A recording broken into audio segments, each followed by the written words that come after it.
Well, as you can imagine, everyone's looking forward to this LA trip. Big challenge against the side that have been fantastic this year and worthy champions.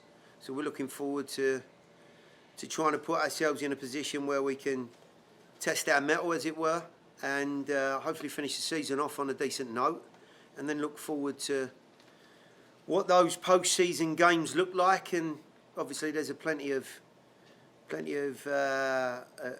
different scenarios that can occur come Saturday afternoon / evening. Thank you, Coach. We'll start with Drake Hills and then go to the Zoom. Go ahead, Drake. Yeah, Gary, of course, with going up against LAFC at LAFC, how do you value the possibility of getting a home game in terms of how you go about setting up the team, obviously the way you guys are going to want to play on Sunday, and how much value does that home game have to you and to the team, considering that you guys have already clinched? Yeah. I think that there's a couple of thoughts and decisions that have to be made. You get to this stage in the season, there's always some guys that have been carrying certain issues physically throughout the year, managing that. So I want to be careful to make sure that those guys are getting enough time to recover fully or to a good degree towards the postseason and playoff games. But it goes without saying that I think every team wants to go into the playoffs in a good mood, a good rhythm, up until the weekend. And I would even say that, some of the football played at the weekend was very, very decent from the guys. The result went against us, but with it been in a good run, they're in a good place mentally, and I would love to finish the season off in the very best possible way. If that takes us to a home game, then that's the cherry on the cake. But I think if we look at this as another big opportunity to prove ourselves, then my mindset and the hope is that we get the points we need to obviously finish up in one of those top 4 spots.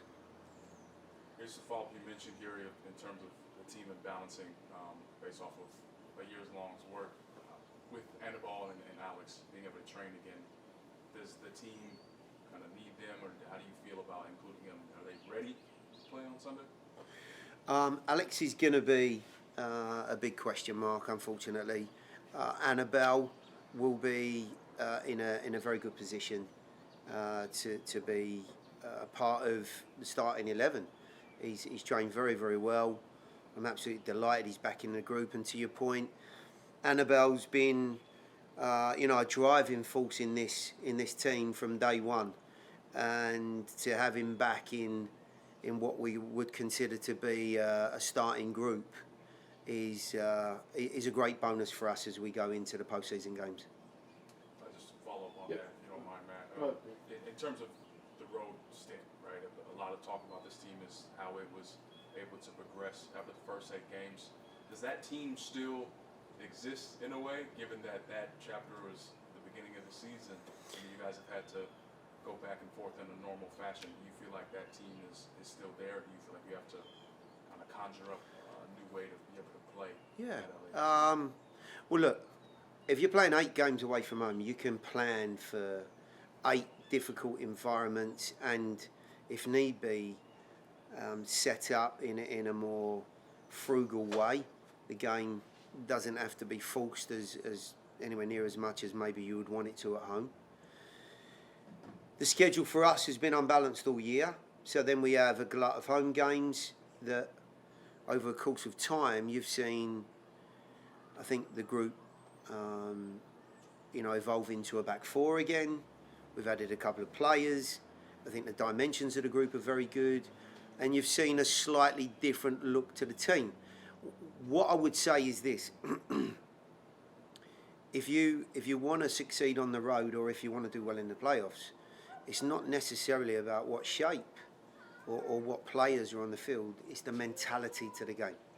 So there are going to be times at the weekend where we'll be under pressure, and the good teams and the determined teams roll their sleeves up and they weather that storm. and they wait for a better moment. And the teams that are not going to succeed buckle under that pressure, and you find that they end up getting beat. So I think we've got all the right characters. I think we still have that drive and that ambition, plenty of ambition, and I would hope that we'll show just as good an away performance as we have done all year. Thank you, Coach. We'll go to the Zoom now with Ben Wright, then Claudio Villalobos. Go ahead, Ben. Yeah, Gary, I think everybody knows just what a good team LAFC are, obviously winning the Supporters Shield. You guys played a really tight game against them in your previous matchup. What can you take from that, and just kind of in general from watching them this season? What have you seen from them that's made them such a great side this year? Well, I'm first time I've ever run into LAFC, and you're right. I thought it was a tight game. If I remember rightly, it was actually our third game in a week. It was a tough schedule that we were in. That's taking nothing away from their away win. What I can take away from it, when you're running to some of these guys up close, your Arangos and Velas and Acostas and many other guys in a hugely talented group, you see some of the finer details of quality in their game.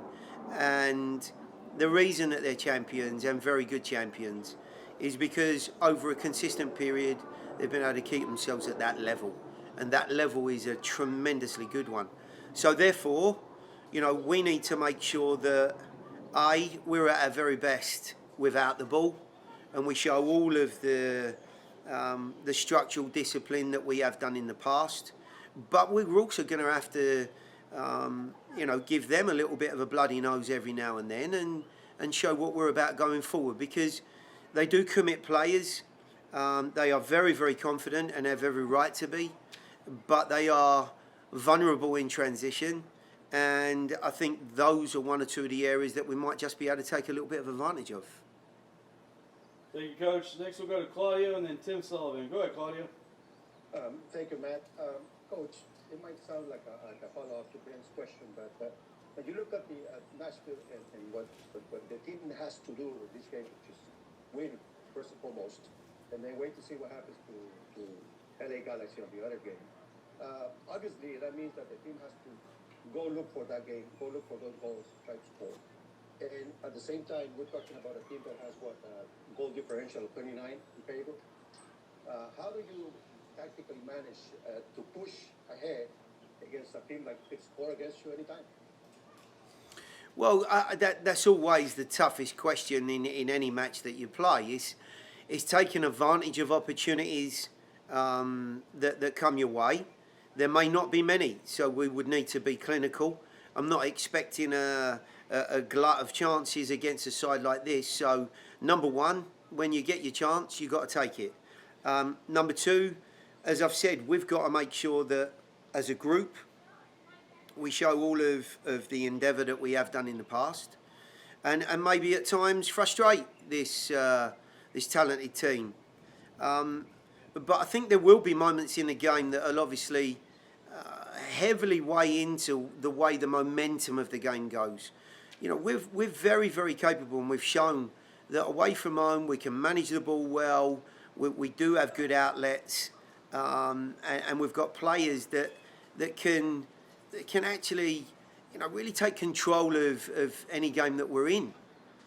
Those moments are going to be just as important. What we certainly don't need are LA in the confident place that they're in, taking control, managing the ball for long periods, and the game getting away from us in a possessional sense. So there are fine lines, but the guys have got a good plan of action. I think we're in a good place. You can imagine that they're positive. They feel as though this is a great opportunity. If we've got any aspirations whatsoever of bringing silverware back to this club this year alone, then we're going to have to play LA again probably. So there's a lot to be taken from this game, whatever way the game goes. Thank you, Coach. Next we'll go to Tim Sullivan. Go ahead, Tim.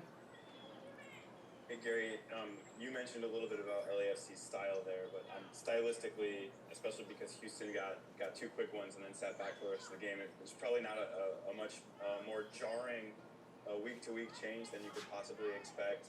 How do you manage that with the guys who obviously didn't mount the full comeback on Sunday, but how do you manage it and say, okay, our mindset here has to be a little bit different. We are going to have the transition opportunities that we didn't have last week. Yeah, I think there's a number of guys in the group that have either run into LA before. Obviously, in Walker's case, he's been there. He's got a good idea of the environment, of the team. Listen, this is, I can't say it any more times, this is a very, very good team. I suspect there's very little concern about us coming into town, and they'll be thinking very much about what the playoffs look like. Steve will be, working out what players need games, minutes, what players don't, whether he wants to play the very best team to keep some rhythm. I have no idea. So to that degree, we certainly have to worry about ourselves, how we're going to go about our business, how we take ourselves into the playoffs. And to your point, I think a game where, their confidence and belief will certainly make the game a very exciting one, a very open one, and that can end up one or two ways. They can obviously be very dominant and more than capable of scoring multiple goals, or they can leave themselves a tad vulnerable. And in those instances, we've got to be good enough, sensible enough, and structured enough to really try and make those situations count and put them to the sword. We'll wrap up today's availability with Coach with Drake Hills. Go ahead, Drake. Yeah, Coach, that game against LA at home was, I think it was July. How much of that have you taken a look at in terms of how you want your team to line up in that game? Obviously, that point in the season for you guys was a lot about giving gifts away, was the phrase that you used, and minimizing that. How much of that have you taken in terms of preparation for this game, and if at all, have you considered what points you want to emphasize because of that game going into Sunday? Yeah, for sure. I think when you run into teams, whatever group that is, there's always something to be taken away from them in any given season because personnel changes, etc.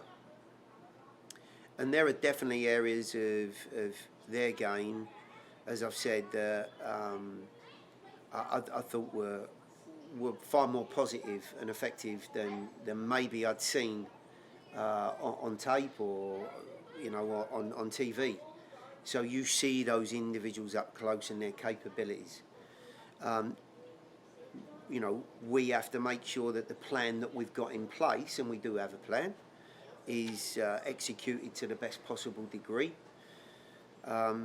Sometimes, it will be a moment of brilliance, which is where you hope your front line and your forward line come into play, and of course a high level of reliability against this calibre of group, and of course the more capable that a front line or an attacking group is, and they don't come much more capable in the front line we're probably going to run into. The less opportunity you get for making an error, a little mistake can be the difference between staying in a game, staying in front in a game, or, being deflated and all of a sudden, they're back on their front foot, and it can obviously cause some problems. So there's a lot of different boxes to tick, but it will be, I'm sure, an exciting game. They've done their job in the season, and I'll be congratulating Steve on his success. But we still have plenty to prove. So, this won't be, it certainly won't be a cakewalk for anyone. Approaching 50 career matches in MLS play. Feels like you just joined us. Can you give us some thoughts on that milestone for you? Yeah, it's been a pretty quick 3 years. I just think a lot of it goes back to the club and the environment that I'm in. Being able to not only have the confidence in myself, but my teammates, the front office, Gary, the rest of the coaching staff, for them to have entrusted me with having the opportunity now close to 50 times, I think just speaks volume to the club as a whole and sort of what we can continue to do moving forward. So I'm grateful. Awesome.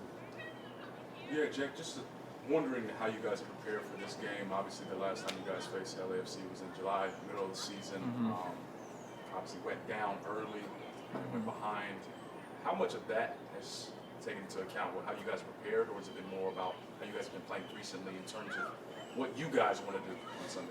Yeah, I think a lot of the stuff that we plan is more so on us. We like to focus on how we can improve from game to game, and I think we've been on a good run as of late. And I mean, we can't discount the fact that they have incredible players, and this is a team that is gifted with incredible talent, a lot of depth, and at the end of the day, we aren't necessarily sure who's going to be sort of their attacking pieces. And so, yeah, it's kind of difficult to plan for them, but a lot of the stuff that we do is centered around us and what gives us the best opportunity to get a result and really continue a really good momentum going into the playoffs.